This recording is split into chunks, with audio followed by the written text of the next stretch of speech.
So, welcome to another edition of I Am Abel Foundation Medicine Makers, where if your destination is medicine, we'll help you get there. I'm your host, Cornelius Conway, and today we'll be talking about the disappearance of black men in medicine. It's going to be a crazy topic, alright? But first, applications are now open to Urban Bridges Physician Pipeline Program. And you can reach us at www.iamable.org. If you're a high school student, college, post-bac student, please apply. Our goal is to prepare underrepresented minorities in the Chicago area for careers in medicine. It's hard enough as it is, so please reach out. We're going to help you out.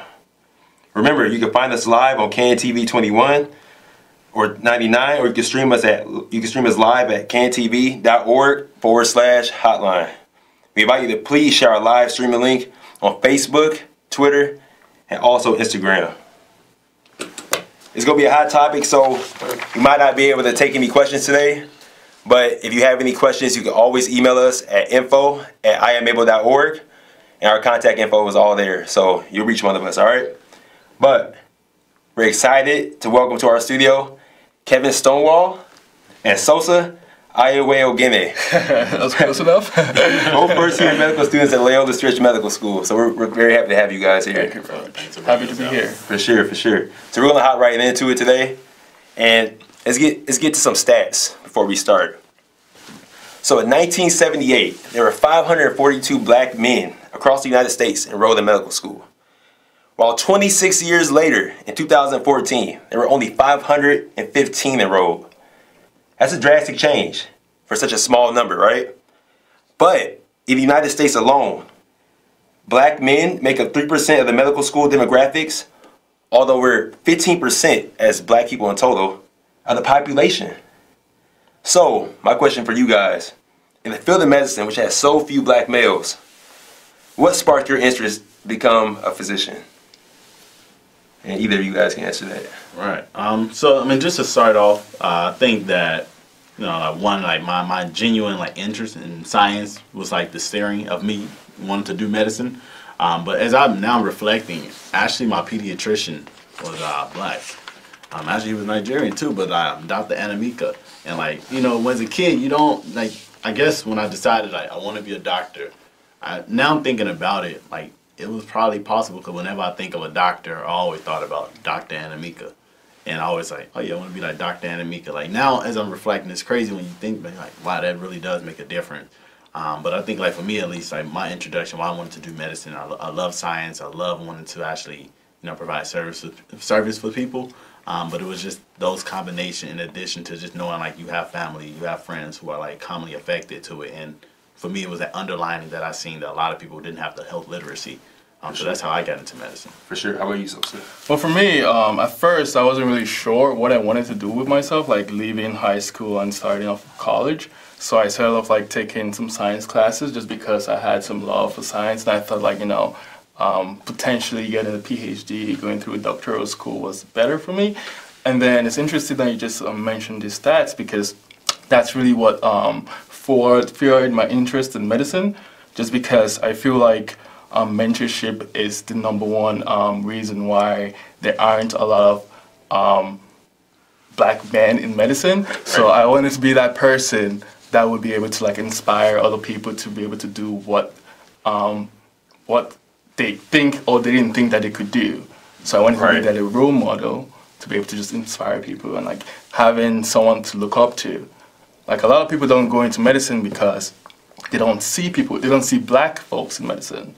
So that's what really forwarded me to get a medical degree. For sure. So to piggyback off of that, what are some of the reasons you feel that black men are disappearing in medicine, and what's been the impact of that? So I think that the reality is there's just a lack of connection to the medical community. For sure. One, it's the language of medicine it's almost a whole different language in itself. And if you look at black folks as a population, we don't have the greatest relationship with medicine, Sure. And then now to be a part of it, then you read about or you hear about how much school it is, or it take a lot of money.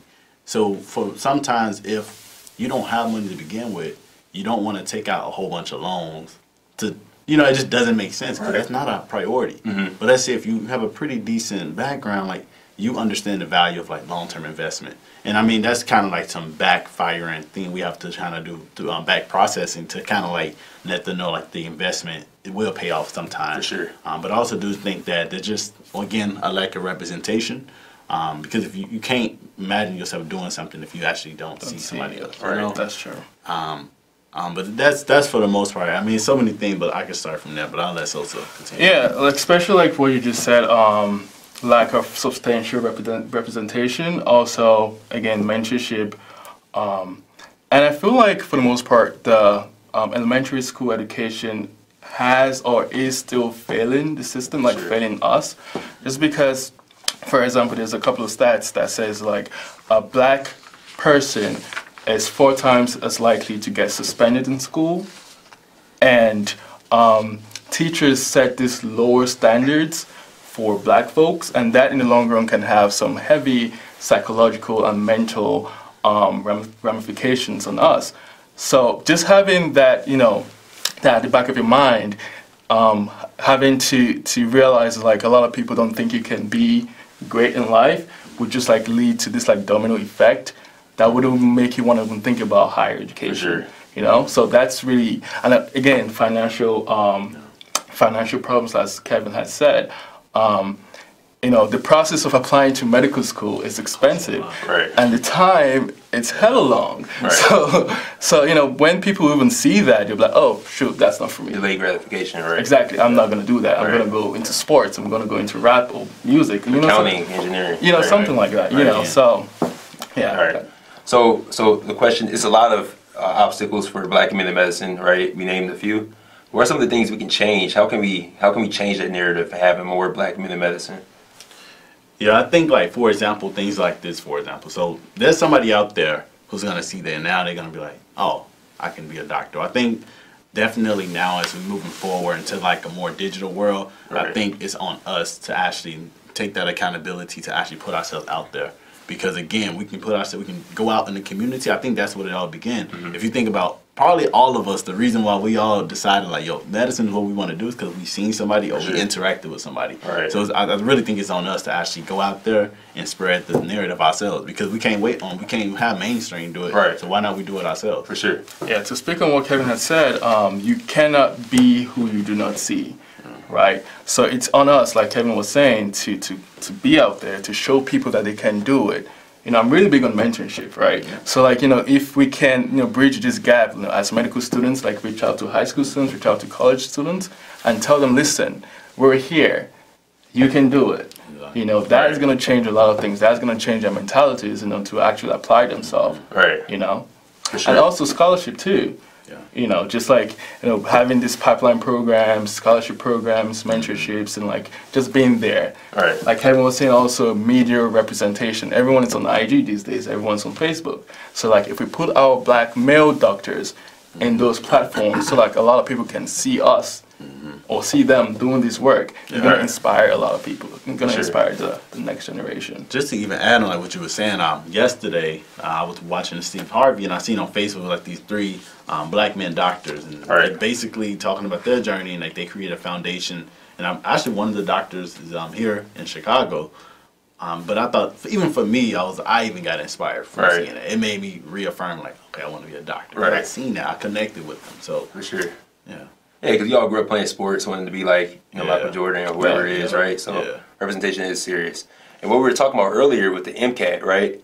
MCAT's the kryptonite of most medical students, you know, but specifically, it's been the kryptonite of a lot of, you know, minority students, right? You know, and some of the stats we have here is that African Americans score an average of 493 points, while the overall average is 500. So what's the problem, man? How we get past this? Start evening the playing field a little bit. What do you guys think about that? So in terms of like that's like one. This answer has many different departments to really come into it. So I think that I think of it in 2 different phases, 2 different approaches. One, we have to start early. So it starts when the kids go into school at kindergarten. Really challenging them intellectually, teach them how to critically think at an early age. And a lot of these standardized tests are they're testing your critical thinking ability, quote unquote. But also, again, it's the fact that I came across a stat that at the age of 5, a Caucasian 5-year-old knows like 5,000 more words than a black 5-year-old. You telling me right now at the age of 5 he knows 5,000, and it's only going to exponentially increase. Right. So at the age of 20 or 25, he's probably knowing like 10,000 more words. Right. 10,000 more words can save you a lot of time when it comes to the MCAT. Sure. So what can we do like now? Also, I think it's important to, even at early stages, and even now, even like in college or post-bac and even high school, actually teaching students how to actually effectively study. Because there's a way you do it. I just now learned this in medical school. Right. You know, there's a way you do it, because the ideal is you lay that foundation of like the content. So you lay down with effective study strategy, because through effective study strategy, you actually have long-term retention. And what that turn into, so when it's time to prep for the test, you do as many practice questions you can. Because they can only ask you about things so many times. And that's something that I would have probably did different. I advise that for all students. Yeah, no, Kevin had said most of everything, but like essentially what it boils down to is effectively studying, actively studying. Like a lot of times we're used to this passive studying where like you just read something and you think you know it, but like you don't apply yourself, you don't test yourself, you don't try to explain it to someone else. Right. So then you just like, oh, I got it. But then when the question comes, you're like, okay, how do you navigate yourself through that? Right. So essentially, I feel like our schools are failing us, right? Our schools should do a better job in like, teaching us how to study, teaching us how to go through these standardized tests. And it's not just the MCATs, also the SATs, right, and all that, Really? Yeah, we got to start early. And then like if we implement that kind of like, curriculum in our schools, then hopefully, it's going to be better for our future generations. Right. In your opinion, we know that you have to take these exams, right? You got to take the SAT, you have to take the ACT, and obviously you have to take the MCAT, right, to get into American medical school. Do you think these tests tell you anything? Do they show you anything? Like, what's your opinion on that?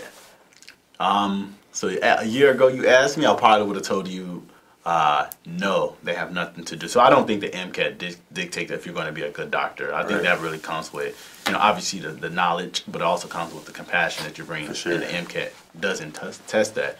But I think now, a year, kind of like a year in med school, like I think there is kind of like a baseline of knowledge that you should probably have before, because there are so many that you probably already had, somewhat mastered. And this, even now, sometimes some concept where I'm like, whoa, like that was something from back in college, but they're already moving at a speed at which you're supposed to know. So I do think that the MCAT it do play a role, because some of those topics actually do come back up later in medical school. It might not be directly as the MCAT, but like for example in physiology, we talked about like the circulation of blood, and they talk about like series and parallel resistance, and like that's physics. Right. Little things like that. But yeah. Well, that's true, Kevin. But like also, we gotta understand like people learn differently, and people have like different test taking abilities, right? The MCAT is a very rigorous test, and a lot of people, just because of like the effect of it, can have like test anxiety, and that it has been shown like if you have test anxiety, you're not gonna do well on standardized tests, and that is not a cause and effect of like how good you're gonna be, like how good of a doctor you're gonna be.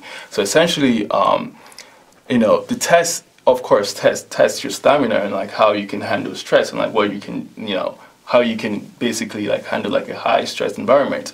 And a lot of doctors face that every day. Like EM doctors go through like, a lot of patients coming through the emergency room, and you have to be able to like think critically through a high stress environment. But essentially, I feel like the MCAT, like he was saying, like allows you as a student to have like a baseline knowledge, but also it's not really representative of what you know, just because of all these other factors that can play into it. Right.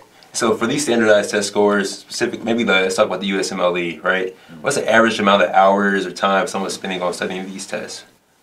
All right. Well, essentially, again, people have different capacities. Like how much or how quick you can grasp a concept. For sure. For me, I'm a little bit on the slowest end, so like I have to take more time than my peers.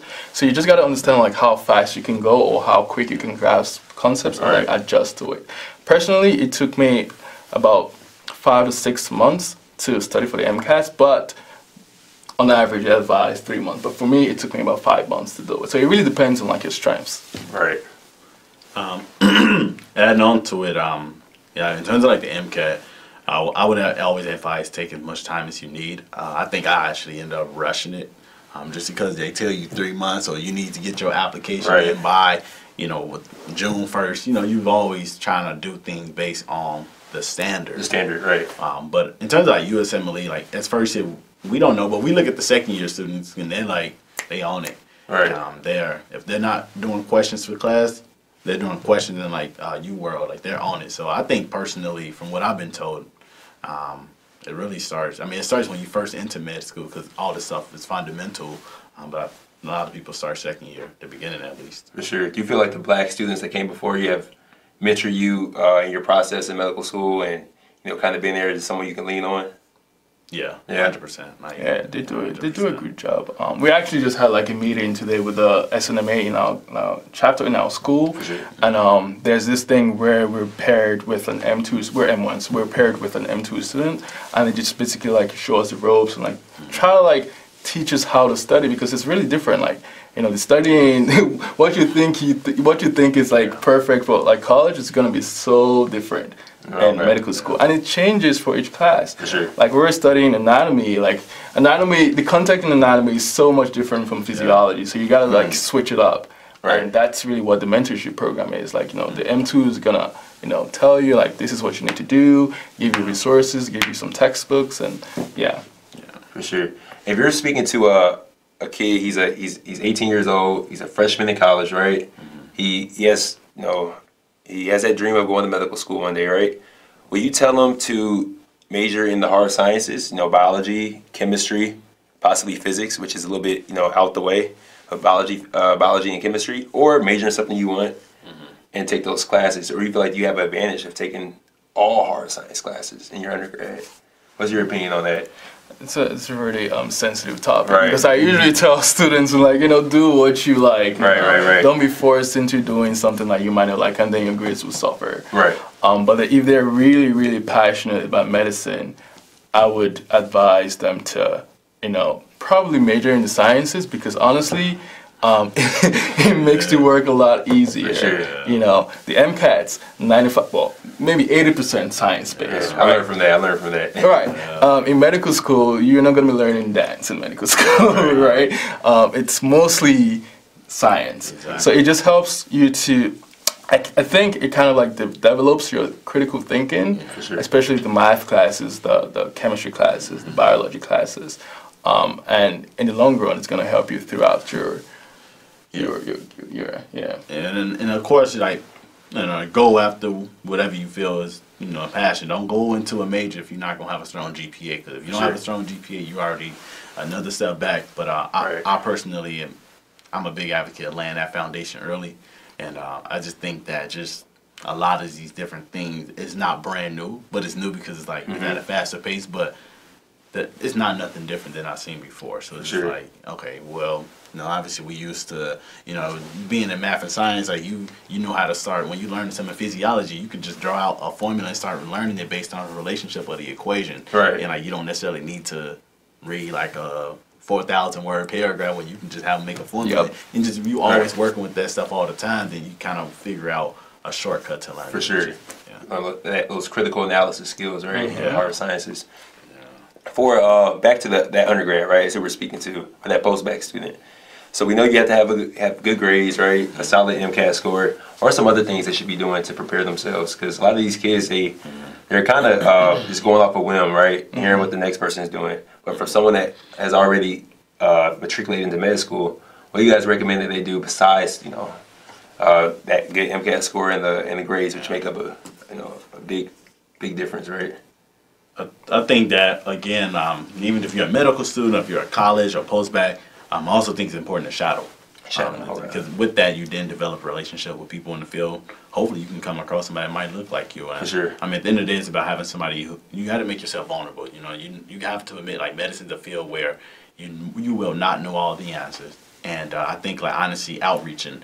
If that means you got to shoot an email to a random doctor, do it. I did it before. Sure. And one of my best mentors came from it. Yeah. Just because I just took that risk. And anything that you want in life, you got to get it because it's not going to be handed to you. Like, Right. you got to get it. So, and also, I would just say just play around. People tell you don't go on Student Doctor Network, but I thought I learned a lot personally For sure. from going in because you just hear a lot of different perspectives. A lot of different perspectives is better than not knowing nothing. Right. So, You know, take it with a grain of salt on the Student Doctor Right, Network. exactly. Right. You know, read it. Yeah, so absolutely you want to put yourself out there, like Kevin had said, like, you know, network and like, you know, make connections because like it's a small world, right? There's people out there that would help you. Like there are mentors out there that would literally do a lot for you. For sure you want to shadow, you want to get that clinical experience because even in the medical school application cycle, they don't only look at your grades. It's important, but like they don't only look at your grades. They want to look at the real you. Like, what have you done? What's your track record? Why are you interested in medicine? Yes, you could be the smartest person. You could have a 4.0 GPA, but if your application doesn't tell us that like you're passionate about this stuff, it's not really gonna matter. Right. So yes, you want to put yourself out there. You want to get exposed clinically. You want to do some. I mean, it's not like a big thing to do research, but like it's usually advisable to like, you know, you can have kind of like a develop. Yeah. Shows passion. Shows passion for medicine. Shows passion for science. Right. Yeah, and have fun. A lot of people.